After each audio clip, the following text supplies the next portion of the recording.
makikita ang isda. Puro gulay na mga langga. Hindi mo na makita, panalo, puro gulay na ng mga langga.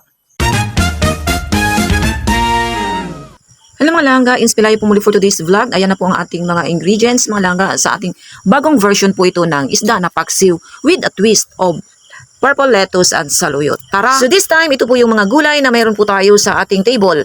Ang ating talong okra, so isasalin na po natin dyan. Ganyan lang po ang ating mixture po ng ating paksiw. At ayan, umpisa na po natin ang pagluluto. While nakasalang na po ang ating isda na paksiw, mga langga, slice na naman natin ang ating purple lettuce. So by choice lang po mga langga kung gaano kalaki ang ating slice. So this time ay kumulo na po at pwede na po natin ihahalo ang ating saluyot. Gusto ko kasi sa saluyot, yung medyo luto po talaga siya mga langga, kaya pwede na natin ilalagay.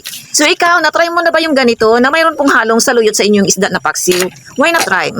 Smell good na po mga langga. Naku, katakam-takam na po eh. Po natin ilalagay ang ating spring onions, of course, ang ating purple lettuce. So this time mga langga, half cook lang po dapat ang ating purple lettuce para naman po pagkakainin natin, crispy pa rin po ang ating lettuce. Tara! My final presentation, overload of gulay na ang ating isda na paksiw. Thank you. Please click follow for more.